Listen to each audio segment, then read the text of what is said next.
کبھی زندگی میں کوئی منصب مل جائے نا، منصب، تو اس منصب کو اپنی زندگی میں بگاڑ کا سبب نہیں کرنا۔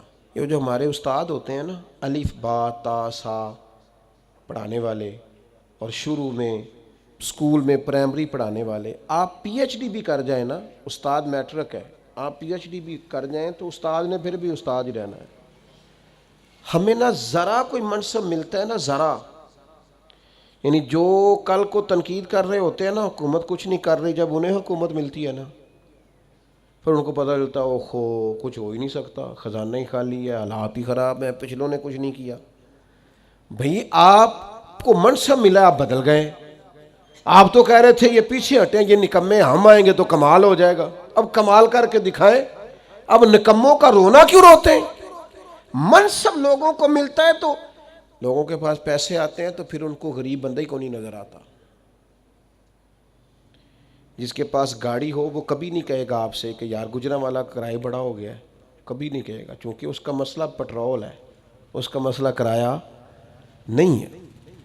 ہوتا یہ ہے کہ منصب ملتا ہے تو لوگوں کی طبیعت میں بگاڑ آ جاتا ہے۔ کوئی تو ہو نا جو آپ کو کہے وہ ادھر آئے نا، اس میں بھی ایک لذت ہے۔ اگر انسان کے منصب نے اس میں بگاڑ پیدا، ہمارے منصب ہماری طبیعتوں میں، بڑا ظالم نہیں جو اپنی اماں کو بھی کہتا ہے کہ میں حضرت ہوں، میں ٹیچر ہوں، میں مالدار ہوں، ابا جی کو بھی کہتا ہے۔ آپ کچھ بھی ہو جائیں، کہیں بھی چلے جائیں، وقت کے محدث اعظم بھی ہو جائیں، جنت پھر بھی ماں کے قدموں کے نیچے ہی ہے۔ کیسے ادھر ادھر ہو سکتے ہیں آپ؟ اپنے مناصب کو کبھی بگاڑ کا سبب نہ بنائیں۔ میں تھوڑے دن کی بات ہے، ہمارے دوست کچھ پیار کرتے ہیں یہاں، زیادہ نہیں، تھوڑا سا ایک سسٹم ہے رمضان میں کچھ لوگوں کی مدد کرنے کا۔ تو میں یہ کچھ دن ہوئے سیڑھیاں چڑھ رہا تھا مسجد کی گلی میں سے عصر کی نماز کے لیے، تو ایک بوڑھے نے مجھے آواز، صاحب السلام علیکم، نکی جی گل کرنی سی۔ میں کیا حکم؟ وہ کدی کدائیں تھوڑے سنگی کو راشن دیندے نے روزے آج۔ میں نے کہا مل جائے گا آپ کو، رمضان آئے گا تو۔ کہنے لگے پہلو نہیں مل سکتا، راشن ونڈن والے اور لوگ کو عیدوں بعد بھی بھوک لگ دیجئے، پہلے نہیں مل سکتا۔ تو میں ان کا بازو تھام کے کونے میں لے گیا، میں نے کہا خیر ہے، وہ ایسا آدمی نہیں ہے کہ روایتی ہو، روایتی بندے کا پتہ چل جاتا ہے۔ میں نے کہا خیر ہے؟ کہنے لگے منڈا 40,000 کماندا ہے تے 34,000 تے گیس دا بل آ گیا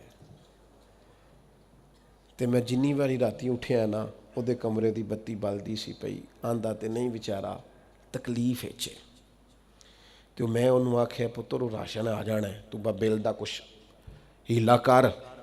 تو میں کیا حضرت صاحب نو آکھاں گا کہ انہیں سنگیاں نو آکھن، وہ دوست منصب ملے ہیں تو ہمیں بھول ہی گیا ہے، دائیں بائیں ہمیں یاد ہی نہیں رہا۔ ہمارا خیال ہے سارا خرچہ ایم این اے صاحب ہی آ کے کریں گے، وہ تو پہلے پورا کریں گے جو انہوں نے لگایا ہے۔ غریبوں کے اشک کون پونجے گا؟ کون خیال کرے گا؟ تمہیں منصب ملا ہے، تم آگے چلے گئے، واپس آؤ، اپنی سطح پر غور کرو۔ آج شب برات کی نورانی رات میں آپ سے عرض کروں گا، میرا مالک بڑا راضی ہوتا ہے جب غریب کے آنسو پوچھے جاتے ہیں، اللہ بڑا راضی ہوتا ہے جب بھوکے کو روٹی کھلائی جاتی ہے۔ میرے مرشد کریم غوث پاک فرماتے ہیں میں نے 50 سال دین پڑھایا ہے، میں اس نتیجے پہ پہنچا ہوں رب سب سے جلدی اس وقت راضی ہوتا ہے جب تم بھوکے کو کھانا کھلاتے ہو۔ اللہ اس وقت راضی ہوتا ہے۔ اپنے آپ کو بہت بڑا نہ سمجھ لو یار، آؤ تھوڑی تھوڑی کر کے مدد کریں لوگوں کو، اور اپنے اپنے تحت کر لو، اپنے اپنے گلی محلے میں کر لو، اپنے اپنے ہاتھ سے کر لو، لیکن بھولنا چھوڑ دو۔ ہم بھول جاتے ہیں، وہ ذرا پیسے آتے ہیں تو لوگ گاؤں کی رہائش ہی چھوڑ دیتے ہیں، وہ جا کے کسی سوسائٹی میں گھر بنا لیتے ہیں، انہیں پھر غریب نظر ہی کوئی نہیں آتا، وہ ادھر رہے ہیں تو انہیں نظر آئے نا۔ حضرت عمر کا دور خلافت تھا، کنز العمال میں روایت ہے، میں یہ روایت 100 دفعہ پڑھی ہوگی، میں نے بڑی پرانی اور رج کے پڑھتا ہوں، کچھ چیزیں بندہ اپنے لیے نہیں پڑھتا۔ مال غنیمت کا اونٹ گم ہو گیا تو حضرت عمر تلاش کر رہے ہیں، کبھی بھاگ کے ادھر جاتے ہیں، کبھی ادھر جاتے ہیں، کبھی دائیں کبھی بائیں ڈھونڈتے ہیں مال غنیمت کا اونٹ مل جائے۔ تو ایک شخص نے سیدنا فاروق رضی اللہ عنہ کی عالی مرتبت خدمت میں، حضور کدھر بھاگ رہے ہیں؟ فرمایا وہ مال غنیمت کا اونٹ گم ہو گیا ہے۔ تو عام سی بات تھی، لوگ کہتے نہیں کسی منڈے نو آگ چھڑو، کسی بچے نو کہہ دیو، تو فوراً کہا جناب کسی غلام کو کہہ دیتے. تو حضرت عمر ٹھہر گئے، رخ پیچھے کیا اور پھر ڈبڈباتی آنکھوں سے آنسو چھلکے فرمانے لگے تمہیں خطاب کے بیٹے عمر سے بڑا غلام کو نظر آتا ہے؟